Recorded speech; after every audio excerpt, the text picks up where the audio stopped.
କେଉଁ 2 ଲକ୍ଷ ଯା ଶୁଣୁ 5 ବର୍ଷ ପୂର୍ବରୁ ମାନେ 5 ଲକ୍ଷ ପାଇଲୁ ଆଉ ଏଇଟା 5 ଲକ୍ଷ ଟଙ୍କା 5 ଲକ୍ଷ ଟଙ୍କାରେ ତ ଗାଡ଼ି ଦବନି 5 ଲକ୍ଷ ଟଙ୍କା ତ ଗାଡ଼ି ତୋତେ ବାହାର କରି ଦବ ନା ଦବନି ସେ ଆଶାଟା ଅଛି ନା କିଛି ନହେଲେ ଗାଡ଼ି ତୁ ଏଇନା ବିକି ଦେଲା 7 ଲକ୍ଷ ହବ ତ ବେନିଫିଟ୍ ତୋର କେତେ ହେଲା 2 ଲକ୍ଷ ଯଦି ତୁ ବେନିଫିଟ୍ ପାଇଁ ଯଦି ଲୋନ୍ଟା ନ କରିବୁ ଲୋନ୍ଟା କରିବୁ ମଲା ଗାଣ୍ଡିରେ ପୁରେଇବା ପାଇଁ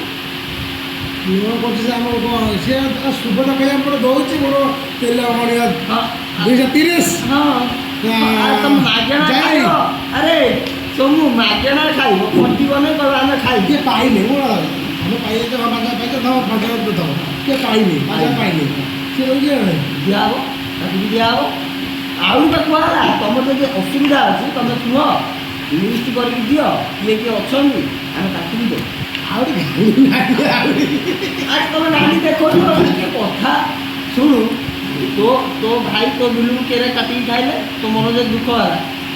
ତୋ ମନ ଦୁଃଖ ହେଲା ତମେ ଗାଣ୍ଡି ମରା ବାହାର ଲୋକ ଆଣିକି ପୁରେଇ ଛାଡ଼ିଦେବି ଗାଣ୍ଡି ମରା ତମେ ଖାଇବ ନା ତମ ଭାଇ ବି ଖାଇବେ ବୁଝିପାରୁନୁ ମୁଁ ଏଇନା କ'ଣ ତୁ ପାଗଳା ହେଇଛି ଆଉ 2 ବର୍ଷ ଭିତରେ 1980 ମସିହା ହେଇଯିବ ଶୁଣୁ ସୋମୁ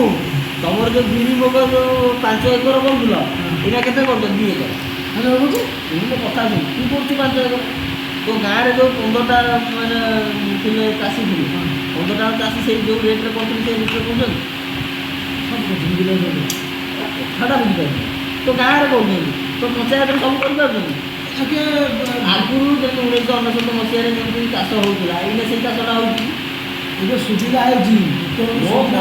କଥା ଶୁଣୁ ଝାଳ ହେଉଥିଲା ଶୁଣୁ ମୋ କଥା ଶୁଣୁ ବାବୁନୁ ଶୁଣୁ 1999 ମସିହାରେ ଚାଷଟା ଯେମିତି ହେଉଥିଲା ଏଇନା ସେମିତି ହେଉଛି କି ଭଲ କାହିଁକି ହଁ ଭଲ ଖାଇବେ ମୋ କଥା ଶୁଣୁ ହଉନି ମୋ କଥା ଶୁଣୁ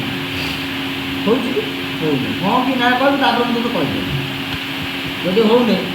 ସୁବିଧା କ'ଣ ଦିଆହେଲା ଯେତେବେଳେ ହଳ ନଙ୍ଗଳ ହେଉଥିଲା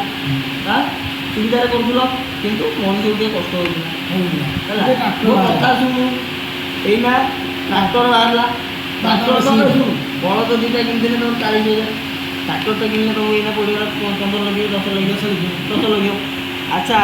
ତୁ 40,000ରେ ନେଇକି ବର୍ଷକୁ ଯଦି 2 ଲକ୍ଷ ବାହାର କରିଦେଲୁ ଏଇନା ତ 10 ଲକ୍ଷ ଟଙ୍କା ସୁବିଧା ପାଇଁ ନେଲୁ କିସ୍ତିରେ ନେଲୁ 10 ଲକ୍ଷ ଗୋଟେ ଜିନିଷ ତାକୁ ପୁଣି ଏଇନା 10 ବର୍ଷ ସୁଝିବୁ 5 ବର୍ଷ ସୁଝିବୁ 4 ବର୍ଷ ଯାହା ଯିବ ସେ ସୁଝିଲୁ ତାକୁ ପୁଣି ତା ଯେଉଁ ଇଣ୍ଟରେଷ୍ଟଟା ଦେବୁ ନା ଇଣ୍ଟରେଷ୍ଟଟା ଖାଲି ତୁ ଦେବା ପାଇଁ ଜନ୍ମ ହେଇଛୁ ଯେତେ ସୁବିଧା ନେବା ପାଇଁ ଚାହୁଁଛୁ ସେତେ ଦେବା ପାଇଁ ବି ରେଡ଼ି ହେଇଥା ଆଉ ତୁ କହୁଛୁ ସେ ସୁଭଦ୍ରା ଯୋଜନା ମୋତେ 5,000 ଦେଲା ଆଉ ତ 5 କୋଟି ଟଙ୍କା ଦେଇଥାନ୍ତା ଶୁଣୁ 5,000 ଦେଲା ଏପଟରେ ତୁମର 50,000 ବର୍ଷକୁ କଥାଟା ଟିକେ ବୁଝୁ ଆଉ ତୁମେ କ'ଣ ପାଇଁ ଆଶା କରୁଛ 5,000 ଟାକୁ ତୁମର ନା 5,000 ନେବୁ ଆମକୁ ଆଗେ ଦିଅ ଆମ ମୋର ଗୋଟେ ଭଲ ସେକ୍ଟର ଖୋଲିଦିଅ ମୋ ଚାଷ ଜମି କେମିତି ହେବ ମାନେ ଇଏ ହେବ ସିଏ ହେବ ଏଗୁଡ଼ା କହୁନୁ ଚାଷ ଜମିରେ ଗୋଟେ ଭଲ ଇଏ କରିଦିଅ ମୁଁ ଗୋଟେ ଛତି ଚାଷ କରିବି ଆଉ ନା ନା